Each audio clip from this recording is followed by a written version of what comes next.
Technological and institutional reforms. It was mentioned in the previous pages that agriculture has been practiced in India for thousands of years.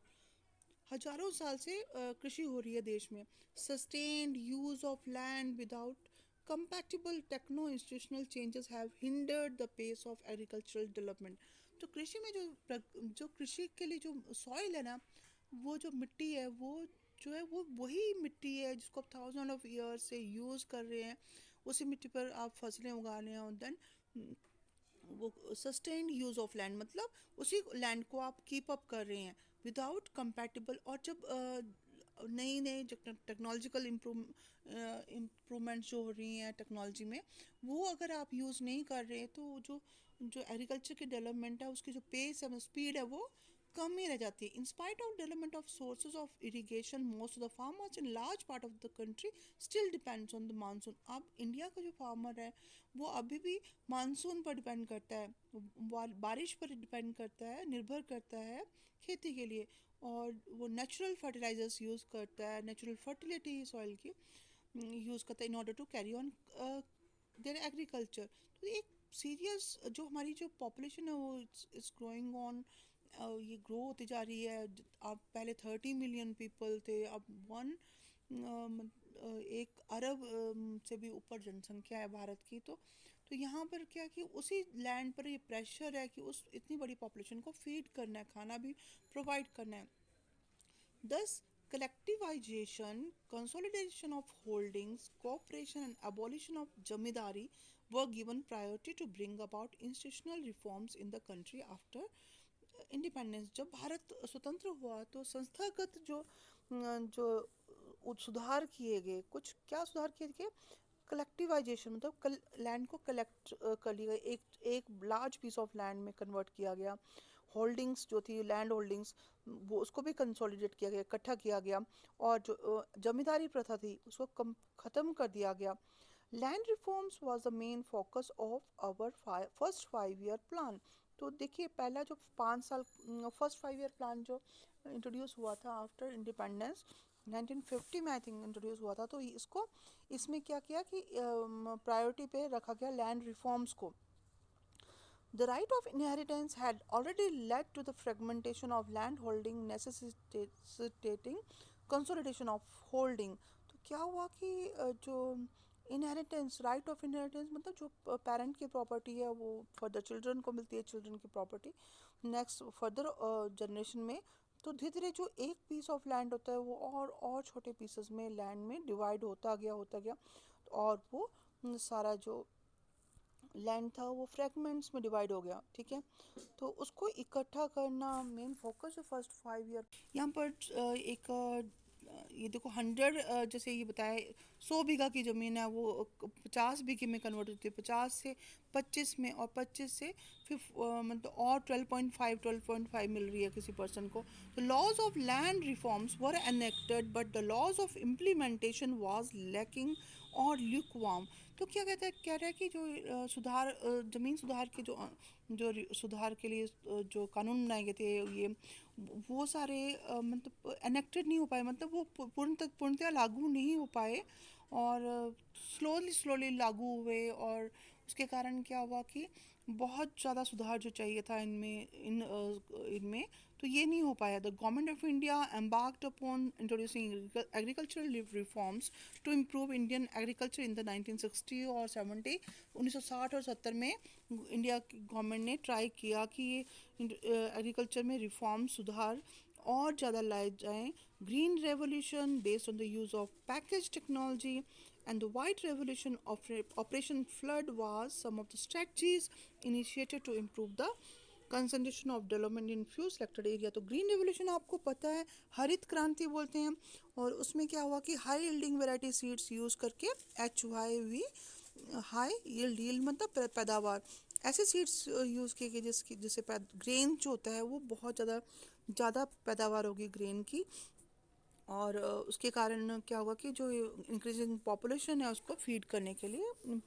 और white revolution था आपका सफ़ेद क्रांति. तो सफ़ेद क्रांति मतलब दूध का ज़्यादा से ज़्यादा उत्पादन, ऐसी वैरायटी ऑफ यूज़ करनी और जेनेटिक्स का यूज़ करके उन्होंने ऐसे नस्लें जो गाय या मिल्क यील्डिंग एनिमल्स की अ, वो पूरे देश में ऐसे नस्लों को यूज़ किया गया जिनके कारण ज़्यादा से ज़्यादा दूध का उत्पादन हो, दुग्ध का उत्पादन हो, और साथ में that lead to white revolution, but this too led to the concentration of the development in few selected area. इन 1980 और 1990 में क्या हुआ कि एक comprehensive land development program was initiated which include both institutional as well as technical reforms. मतलब अब technology में भी रिफॉर्म्स चाहिए थे. प्रोविज़न फॉर क्रॉप इंश्योरेंस, अगर क्रॉप की फेलियर हो जाती है, क्रॉप फसल अच्छी नहीं उगती ड्यू टू ड्रॉट, सूखा, बाढ़, साइक्लोन या फायर वगैरह के साथ, या डिजीज़ अगर ऐसे आया जो कि सारी फसलों को उजाड़ के रख दिया, तो उसके अगेंस्ट इंश्योरेंस प्रोवाइड की गई.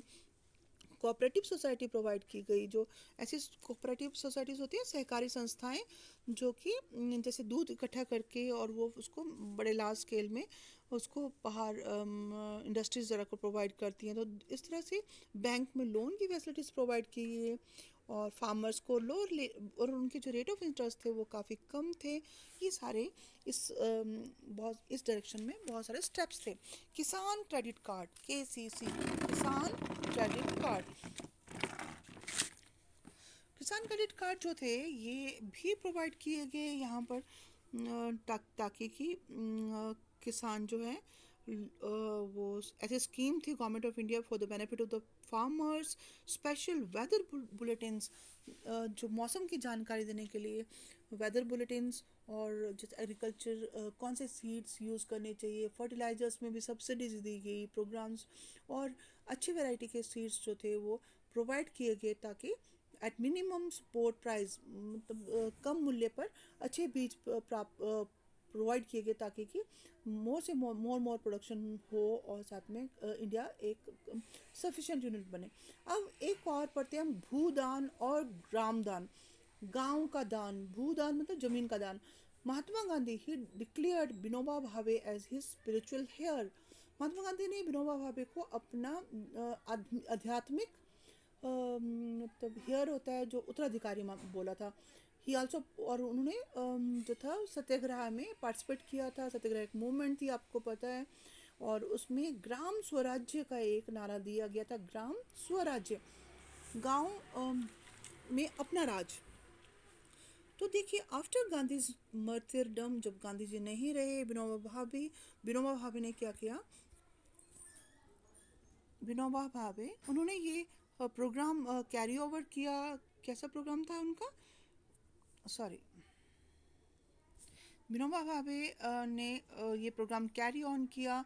दैट इज़ अबाउट द, उन्होंने पद यात्रा मतलब पैदल यात्रा की, ताकि गांधी का मैसेज पूरे इंटायर कंट्री में फैलाया जाए. when he was delivering a lecture at Panchampally in Andhra Pradesh, some poor landless villagers demanded some land for their economic well-being. तो देखिए, जब उन्होंने जो गांधी जी का जो प्रोग्राम था, भूदान आंदोलन, भू जमीन का दान करने का आंदोलन वो चलाया, तो आगे उसको बढ़ाया. तो जब वो वहाँ पर विनोबा भावे एक लेक्चर दे रहे थे पंचमपली, जो आंध्र प्रदेश में, तो जो कुछ गरीब जो लैंडलेस, मतलब जिनके पास ज़मीन नहीं थी, ऐसे गांव वाले, उन्होंने कुछ ज़मीन चाहते थे अपने लिए फॉर देयर इकोनॉमिक वेलबींग, अपने आर्थिक स्वरूप से स्वतंत्र होने के लिए. तो उन्होंने जो गांव के जो अमीर लोग थे उनको उनको अब कुछ दान आंदोलन, कुछ जो लैंड था वो दान में देने के लिए कहा. दैट भूदान उसको कहते हैं. भू मतलब ज़मीन का दान. तो उन्होंने कहा, विनोबा भावे ने कहा कि वो गवर्नमेंट ऑफ इंडिया को कहेंगे regarding provision of land for them if they undertook cooperative farming. अगर वो सहकारी रूप से सहकारी कोऑपरेटिव फार्मिंग क्या होती है कि मतलब मिलजुल करके फार्मिंग करना, बड़े जो स्मॉल पीस ऑफ लैंड में नहीं करनी है उनको फार्मिंग, जो सारे लैंड होल्डिंग्स हैं उनको इकट्ठे करके बड़े जो लैंड पोर्शन को में कन्वर्ट करके उस पे जब अगर वो फार्मिंग करेंगे तो वो इकोनॉमिकल भी होगी. उसमें वो ट्रैक्टर्स वगैरह भी यूज़ कर सकते हैं, और नई जो टेक्नोलॉजी की जो चीज़ें हैं उनको यूज़ करके इम्प्लीमेंट को यूज़ करके वो ज़्यादा से ज़्यादा प्रोडक्शन कर सकते हैं। तो कोऑपरेटिव फार्मिंग के लिए बोला उनको। Suddenly Shri Chandra Reddy he stood up और ऑफर्ड 80 एकर्स ऑफ लैंड। 80 एकड़ ज़मीन उन्होंने 80 लैंड लेस जो विलेजर्स थे उनको दे दी, और this act was known as Bhoodan. इस contribution of agriculture to the national economy, employment and output. Agriculture has been the backbone of Indian economy through its share in the gross domestic product. GDP एक चीज़ होती है, GDP gross domestic product, उसमें जो है Indian economy agriculture का एक बहुत बड़ा शेयर है। अब यहाँ पर देख रहे हैं कि 1951 के बाद इसमें डिक्लाइनिंग ट्रेंड शो करा था। डिक्लाइनिंग ट्रेंड मतलब कि कम हो रही थी, है ना, जीडीपी बाय द ये एग्रीकल्चर से जो जीडीपी मिलती थी वो कम होती जा रही थी। In 2010 and 11, about 52% of the total workforce was employed by the farm sector, which makes more than half of the Indian population. 50% लोग कहाँ काम कर रहे हैं? 52% लोग फार्म में काम कर रहे हैं, फार्म्स में, एग्रीकल्चर फार्म में। और देन तभी जो जीडीपी को कंट्रीब्यूशन बहुत कम था। The declining share of agriculture in the GDP is a matter of serious concern, because any decline and stagnation in agriculture will lead to a decline in other spheres of the economy. तो देखिए, अगर GDP में कमी आएगी तो क्या होगा कि इकोनॉमिकली हम वेल बीइंग नहीं हो सकते।